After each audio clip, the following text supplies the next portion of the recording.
Homeschool planning can feel overwhelming. Even if you've been doing this for a while, staring down a blank slate of another year is exciting and daunting all at the same time.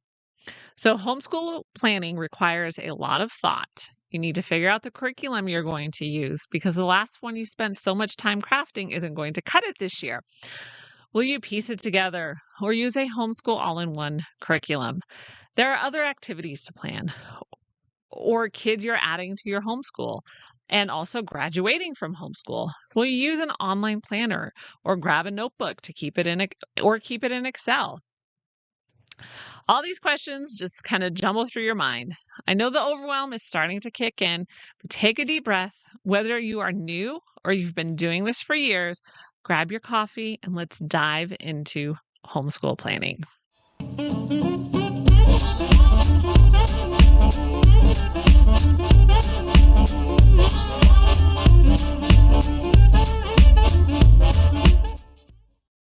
Hello, Rebel Moms, and welcome to the Life Unboxed podcast. I am Jody, the mom, wife, homeschool mom of six, and successful mom entrepreneur. And I am bringing you information and inspiration on raising kids, running a business, and of course, keeping your sanity. So be sure to get your Rebel Mom checklist so that you can work from home and homeschool confidently. And you can get that at lifeunbox.blog. And you can also find all the episode show notes, tools to make your life easier, and more information that'll just make your heart sing at lifeunbox.blog. Now let's get into the show. Let's talk about the juggling act of homeschool planning. So, the hard part of homeschool planning is your year is like a box of chocolates. You never know what you're going to get. You can plan for every minute of every day, but I can guarantee it won't go according to plan. And you know what? That's okay. The purpose of homeschool planning is to sketch out what your year will look like. It isn't a complete painting that is ready to hang on the wall. It is a pencil sketch that will allow you to erase and make changes. And this is the most important part of planning for homeschool because you're juggling lesson plans, work schedules, and household stuff. You need to do it in such a way that it is more manageable and less stressful. So, does it sound like we are chasing a unicorn? It kind of does a little bit, if we're honest. But with smart strategies, you can totally capture your unicorn. But once you catch it, you'll realize it wasn't so mythical after all. All right, so let's talk about balancing homeschool and working from home. My work life and my homeschool life are interwoven. While this post is going to be about homeschool planning, I need to add in working from home as well. You will never find the perfect solution to balance work and life. And yes, I got so many shows on that. So be sure to check out the description below because that is truly a unicorn. It is a mythical creature, but it is possible to work and homeschool at the same time. The key to balancing both is flexibility. I know that is not the deep, profound answer we are always looking for, but it is the most practical help I can actually give. You want to plan your work from home and your homeschool days with flexibility built in. And the best way I know how to do this is by creating routines. So, this was the one thing I did that dramatically changed how our days went. Mom, if you want to minimize your stress, free up your brain space from the daily mundane task so you can think more creatively, then try creating routines in your day. If you don't know where to start, then start with a morning routine. And yes, check out the description below for the link to that episode. Okay, now let's get into 10 homeschool planning hacks to make your day more manageable and less stressful. So, number one, this is my favorite one. What season are you in? As you start to do your homeschool planning, this is the most important thing to consider.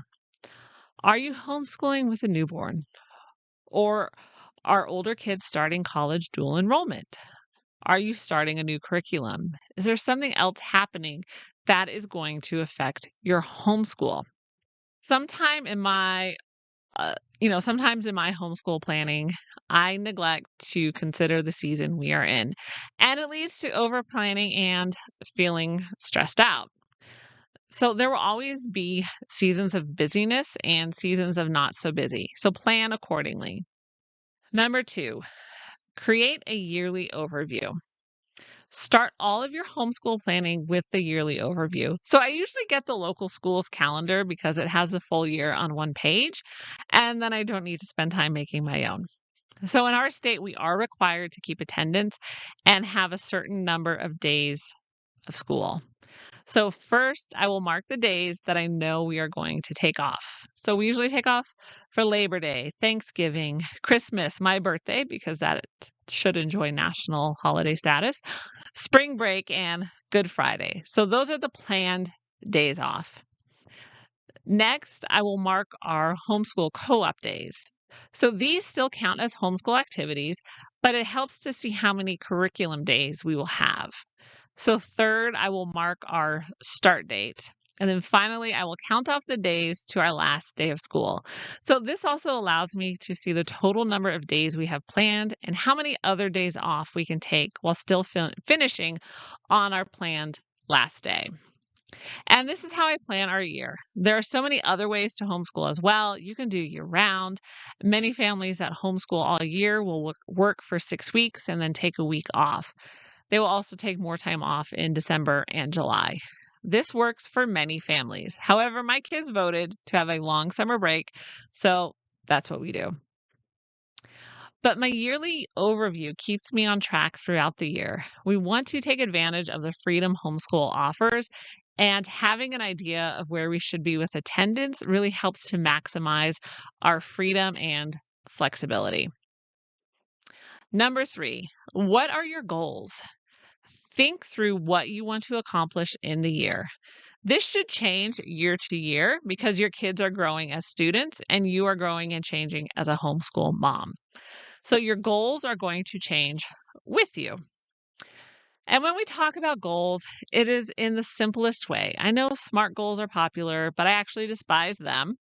So a goal is simply something you want to accomplish, and you can create habits in order to accomplish it. So, what are your goals for your kids? Do you have goals that you want to accomplish?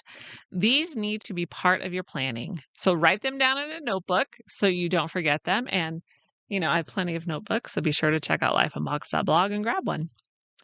So, and then rank the goals that are most important to you. Depending on the size of your goals, I would only have 3 that are your top priority. How will you accomplish these goals throughout the year? What habits do you need to create in order to crush your goals? Number 4, determine your school week. Did you know you can do a 4-day school week? Or you can do curriculum for 4 days and do field trips every Friday. And a field trip can be as simple as taking a hike or going to the library. It doesn't have to cost a thing, or you can splurge and go to the museum. There are so many things you can do with your week. You aren't locked into workbooks all week. I am not one of those moms that shuns curriculum. As a matter of fact, I really like using homeschool all-in-one curriculum, but I adapt it to our lifestyle. And just as a side note, you don't need to do every single lesson in your curriculum either. Okay, you don't. So our homeschool week is usually 4 days of curriculum, and then Friday is an enrichment day. So we usually do homeschool co-op or we will do a field trip. Now, as my older kids get older and are doing college dual enrollment, they tend to have a longer week than the younger kids, or it's more different times of day. So ask yourself, how do you want your homeschool week to look? Number 5, tools for planning. Now that you have an idea of what you want to do, you need to put it someplace. So write it down in a notebook, homeschool planner, Excel, or use Homeschool Planet.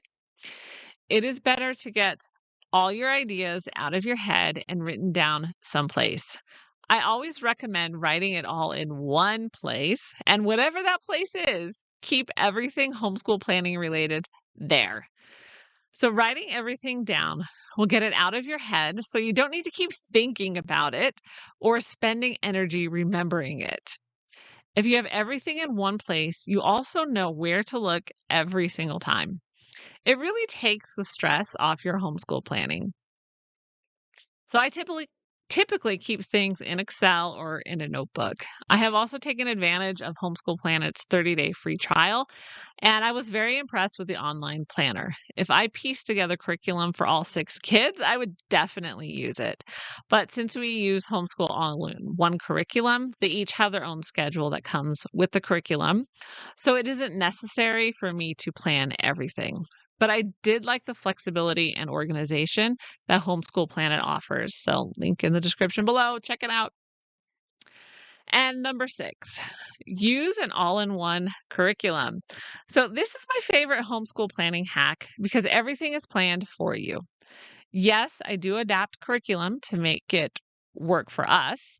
I have swapped out subjects some years, but for the most part, all in one curriculum saves me time and a whole lot of energy. As a working and homeschooling mom, I need to find ways to lower my stress levels, manage my energy, and still give my kids an excellent education. And that's a lot to do. I know many people shun the idea of using an all in one homeschool curriculum in their minds. It is too much like public school. But here's the thing about homeschooling, you get to do what works for you. If an all in one curriculum is what you need to use, then embrace your homeschool freedom and use it. Number 7, where's the schoolwork going? So, with 6 kids, you can't imagine what our homeschool room looks like. Think sardines. And that means I need to know where everything is going so I can easily find it when I need it. And so I'm not, trying to put together a language arts quiz for the rest of the year. So, it is vital to our homeschool planning to know where everything is going. All of our kids have desks, even the preschooler who doesn't really do schoolwork, but she wants to be like the big kids. They also do some subjects online, so that means they all have computers and they need the space. Most of the kids have a set of drawers with their desk, and all their books go into the drawer. My younger student has a small bookshelf for his school books because his desk is pretty small.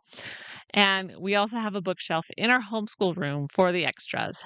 But everything has a place to live. So, just to give you an idea of what it looks like, we turned our formal living room into an office and homeschool room. The family room is our living space. But if you don't have a dedicated room, then just have a place for all of your curriculum. It will keep it organized and easy to find. And that's the bottom line. So, whether you have space or you don't have space, just make it easy and easy to find. Number 8, set up your records. Each state is different, so make sure you know what records you need to keep. We need to keep track of attendance, so I set that up in Excel for each year. I also keep track of grades for all the kids. This isn't a requirement for our state, but I want to keep the records for myself. If you have a high school student, you will also want to create a homeschool high school transcript. Show in the description below. And you want to get started on that before high school actually starts. So set up your records before school starts. Then you'll just need to fill in the information when you're in the thick of schooling. 9, plan your morning and the rest of the day. How do you want your day to go? You don't need to plan every minute of your day or use time blocking, but have a general idea of what you want to do and when. So I create routines because they just work. After many years of frustration and overwhelm, I found what works for us. Time management for moms who work from home is necessary to master.